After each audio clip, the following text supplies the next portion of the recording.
સમાચાર ખેડાથી પ્રાપ્ત થઈ રહ્યા છે। ખેડા જિલ્લાના મહીસામાં દુષ્કર્મ અને ડબલ મર્ડર કેસનો આરોપી પોલીસ સકંજામાં।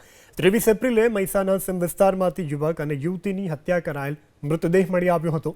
પોલીસે તાત્કાલિક ઘટનાસ્થળ પર પહોંચી અને તપાસ કરતા પંચમહાલના રહેવાસી યુવક યુવતી ઘરેથી ભાગી ડાકોર પહોંચ્યા હોવાનો ખુલાસો થયો છે।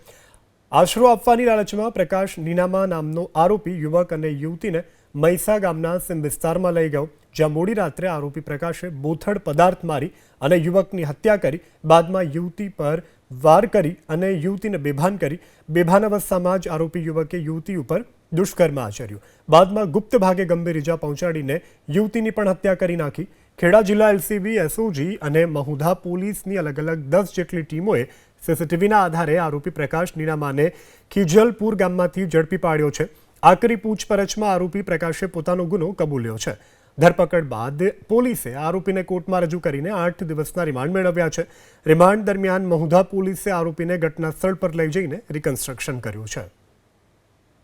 ગત 23 તારીખે મહુધા તાલુકાના મહીસા ગામે એક યુવક અને યુવતીની સીમ વિસ્તારમાં મૃતદેહ મળી આવ્યો।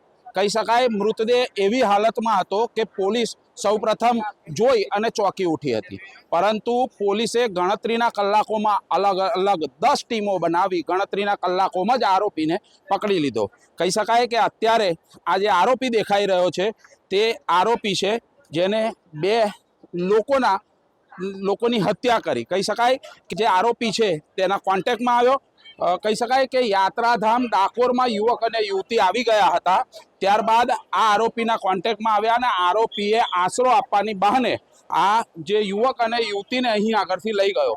ત્યારબાદ મોડી રાત્રે સૌપ્રથમ તો યુવકને ગંભીર ઈજાઓ પહોંચાડી તેની હત્યા કરી।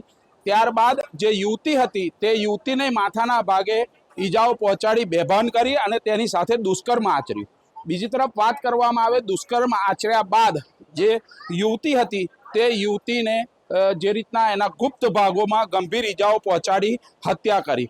કહી શકાય આટલી ગંભીર બાબતને લઈ ખેડા જિલ્લા પોલીસ સાથે સાથે મહુધાની સ્થાનિક પોલીસ સતર્ક બની હતી। 10 જેટલી અલગ અલગ ટીમો બનાવી હતી અને ગણતરીના કલાકોમાં જ આ આરોપીને પકડી લેવામાં આવ્યો।